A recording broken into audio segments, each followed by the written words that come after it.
কাজী নজরুল ইসলাম বলেছিলেন, মোরা একই বৃন্দের দুটি কুসুম, হিন্দু মুসলমান। তোমরা আজ যারা বলছো ধীরে ধীরে কলকাতাটা মুসলমান রাজ্যে পরিণত হচ্ছে, তাদেরকে আজ আমি একটা দারুণ জিনিস দেখাতে চাই। বুঝতে পারছি মনে কৌতূহল হচ্ছে, কিন্তু চিন্তার কোনো কারণ নেই। তোমরা ভিডিওটা দেখতে থাকো, সব বুঝতে পারবে। কলকাতার সবচেয়ে অপরিষ্কার জায়গা হলো তপসিয়া, কিন্তু আজ আমি আর আমার ছেলে বেরিয়ে পড়েছিলাম সেই জায়গাটাই ঘুরতে। কিন্তু যা এতদিন শুনে এসেছি ঘটলো তার উল্টো। আমরা যাত্রাটা শুরু করেছিলাম কুষ্টিয়ার থেকে। প্রথমেই নজর পড়লো মা দুর্গার একটা মন্দির। দেবী মূর্তিটা দেখে আমার মনটা আবেগে ভরে উঠলো। মায়ের দর্শন করে কিছুটা আবার এগিয়ে গেলাম। কলকাতা তো আর আগের মতন নেই, এখন প্রচুর গাড়ি ঘোড়া বেড়ে গেছে। আগে ছিল ঠেলা গাড়ি, এখন হয়েছে টোটো রিক্সা। কিছুটা এগিয়ে গিয়েই দেখলাম বড় বাবার মন্দির। বড় বাবার দর্শন তো হয়ে গেল। এবার যে তোমরা যেটা দেখছো এটা হলো হিন্দুস্তান কারখানা। এই কারখানাটাই তৈরি হয় রেলের বগি। তোমাদের তো আর অতটা দেখাতে পারবো না, কিন্তু এর পাশে আছেই বিখ্যাত মার্গো কোম্পানি। তপসিয়াকে তো তোমরা নোংরা জায়গা বলো, কিন্তু এতটা যে ঘুরে দেখলাম তেমন কিছু চোখে পড়লো না। বরং দেখতে পেলাম ওখানে আরেকটা মন্দির।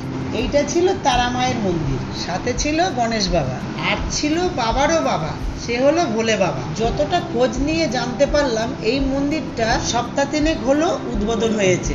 একদিকে ছিল ত্রিনয়নী শিবলিঙ্গ, আর একদিকে ছিল ভোলে বাবার মূর্তি। দেখো কেমন হাদা বোদার মতন বসে আছে, আবার ওই দেখো গণেশ বাবাও বসে আছে। আজ ছিল দিনটা 5ই সেপ্টেম্বর, আর আমাদের মুসলমান ভাইদের জন্য ছিল ঈদ মিলাদ আন নবী। রাস্তাটাকে তারা জান্নাতের মতো সুন্দর করে সাজানোর চেষ্টা করেছিল। সেদিন তপসিয়ার পরিবেশটা একটা আলাদা রূপ ধারণ করেছিল। ঠিক একদিকে যেমন হিন্দু ভাইরা মেতে উঠেছিল ঈশ্বর লীলায়, অপরদিকে মুসলমান ভাইরাও কিন্তু তাদের প্রচেষ্টার কমতি রাখেনি। তারাও আজ তপসিয়াটাকে স্বর্গের রাস্তার মতো সাজিয়ে তুলেছিল। আমি হয়তো ওনাদের ধর্মের বিষয়ে বিশেষ কিছু জানি না, দেখে যেটুকু বুঝলাম ওনাদের ধর্মকে ওনারা ভীষণ সম্মান করে। আমরা হিন্দুরা যেমন দুর্গাপুজোতে টাকা পয়সা খরচা করার কোনো খামতি রাখি না, তেমন মুসলমান ভাইয়েরাও খামতি রাখেন। দেখুন কত সুন্দর সিনারি তৈরি করেছে।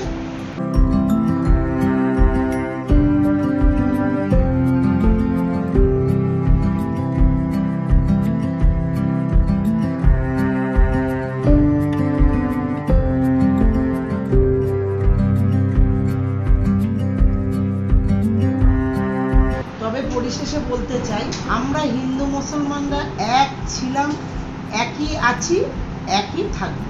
জয় হিন্দ।